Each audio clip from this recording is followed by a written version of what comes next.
It's the 5th of March and today I want to talk about planting out the sweet peas.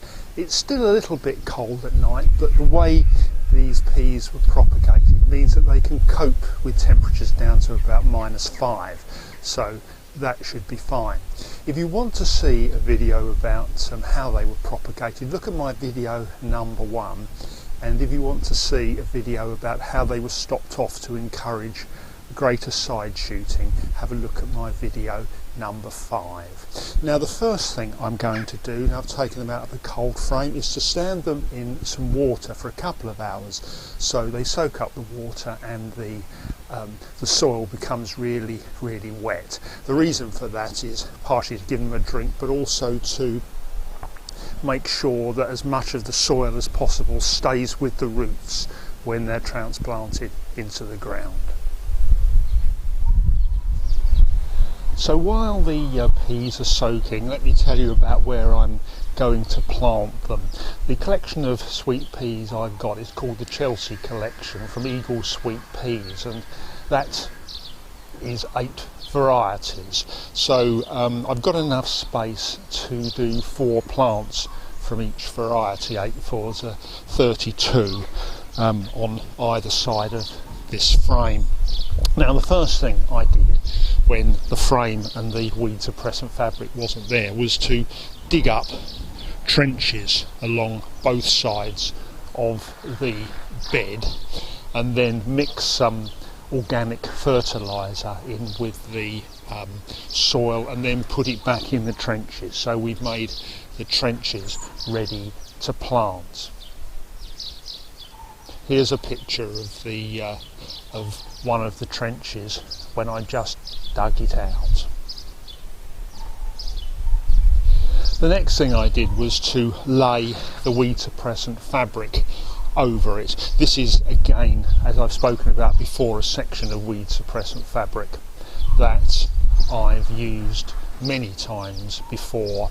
I've talked about its advantages, but clearly the advantages here are, as well as suppressing the weeds, are that it's marked out all the spaces where the plants can be planted, and it's the spaces, the gaps in the weed suppressant fabric on each row are exactly right for the width of the frame.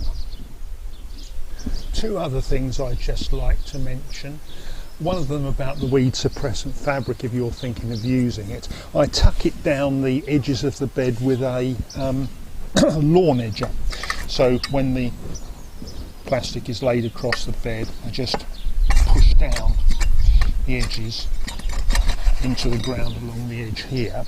And the other thing is about the frame, because it doesn't go into the ground along its length, but it is quite windy up here, and so at each end there's a stake and the frame is anchored to that stake, and that's good enough to keep it secure in the wind. The next thing to do is to plant the sweet peas.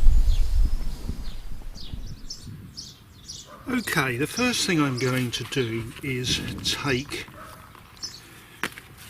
all the plants out of the pot. Developed a nice good root system there. The next thing I'm going to do is tease the plants apart as best I can.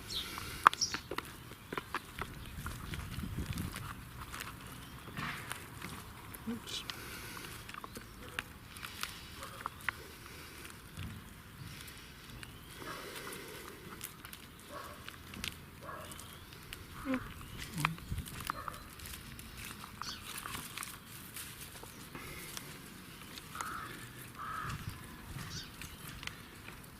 They like to catch on to each other there.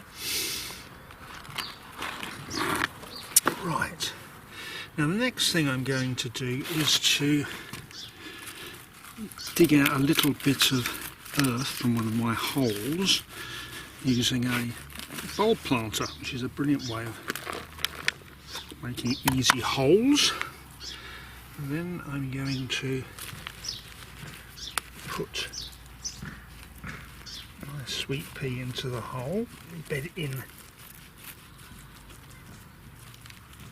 as best I can.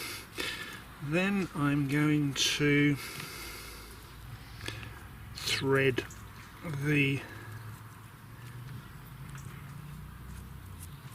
shoots up through the netting here, just to give, they'll be pretty good at grabbing hold of it and climbing up themselves, but this gives them a bit of a clue about the right direction to start off in.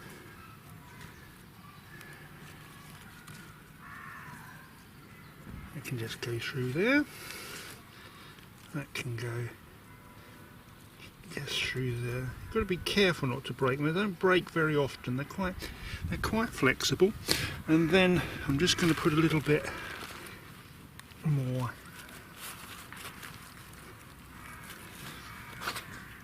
soil back round the roots and pack them in. And there you go. That's ready to grow.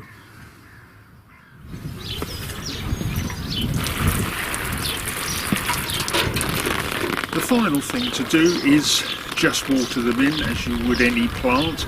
They are susceptible to drying out. They've got quite deep roots and the weed suppressant fabric tends to keep the water in, but it's good to keep an eye on them to see they don't dry out. As they grow up, I might tuck a few of the shoots into the netting just to try and keep them on their own side of the frame. Thank you very much for watching.